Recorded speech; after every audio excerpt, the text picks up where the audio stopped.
Bayou Time Sports is brought to you by Terrible General Health System's Community Sports Institute in conjunction with Barker Honda.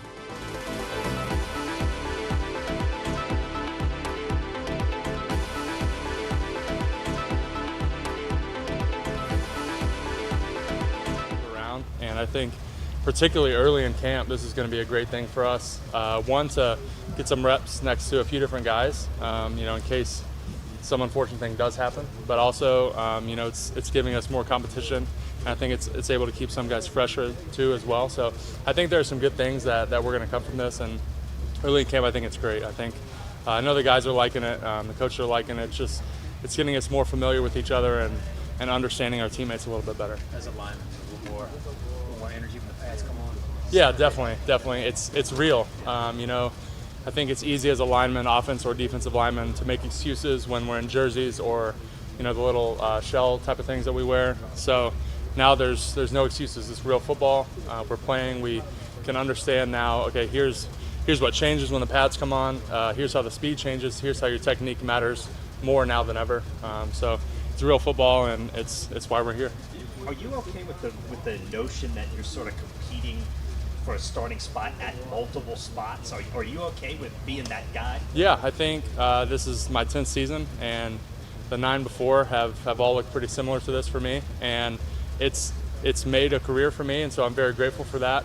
And I think anytime you're in the rotation or you're in the conversation for a starting spot, that's exactly where you want to be. And you go out and you understand that if you're in that situation, the coaches trust you to a certain degree that you can be the guy to get the job done. And so I think just understanding, what that says about you when they put you in there, and understanding the importance of each rep at each position that I'm playing to try to, earn that starting spot for the beginning of the season. Is your skill set literally such that you don't have a best spot, that you literally can be as good at 2 or 3 different spots? I like to think so. I'm sure the coaches have their own opinion.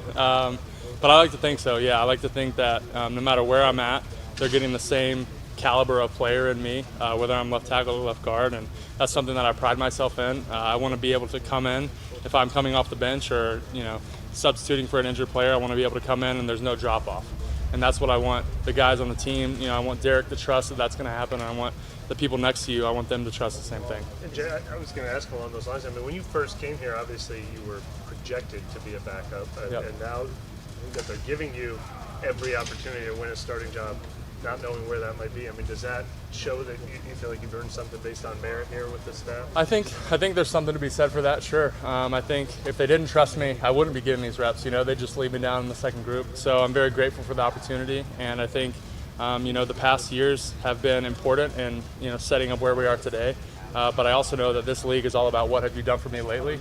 So last year was great, the years before that were great, but now all that matters is what's happening on the field.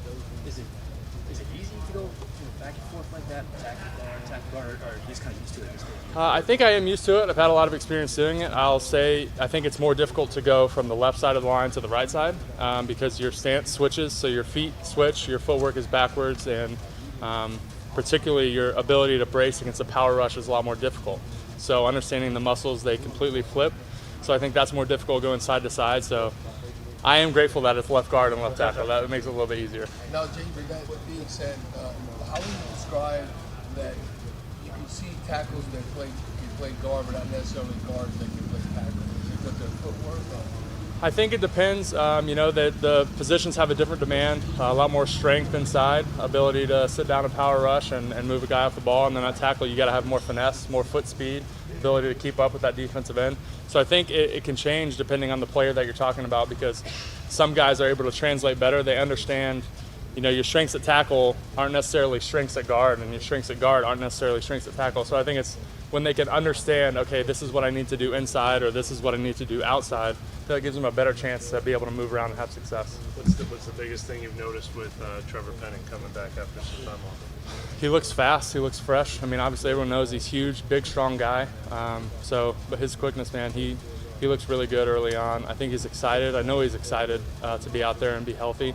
I know he's chomping at the bit, to get all these reps and get better throughout training camp. So for him, it's, just one day at a time, focus in, do the little things and the walkthroughs, off the field, rehab, all those things to put yourself in the best position, because he has all the skill. and it's going to be a matter of him just getting those reps, and he can be a great player. What When was you the talk big about thing the that he got? finesse and the foot speed, he's got all that. Yeah. And that's why someone's a first-round pick, right? Because they have those unique physical traits that a lot of people don't have. I mean, the guy weighs, I don't know what he weighs, but 330. Let's just say he's 330, and he can move with a defensive end that weighs 260.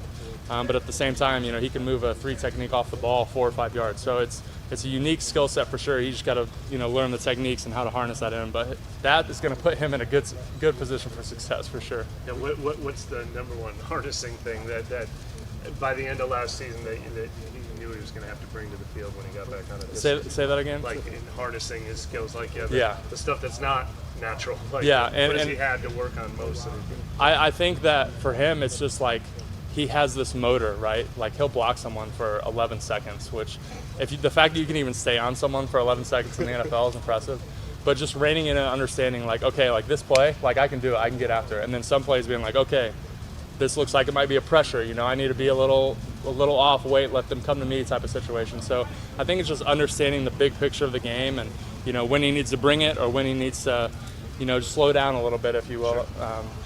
But he'll get those reps. He'll get those reps. What do you think of Zeke? Who's that? Zeke. He's flash for sure. I think as a rookie, D lineman, in my experience, the coolest thing to see is a guy that comes in and has natural pass rush ability.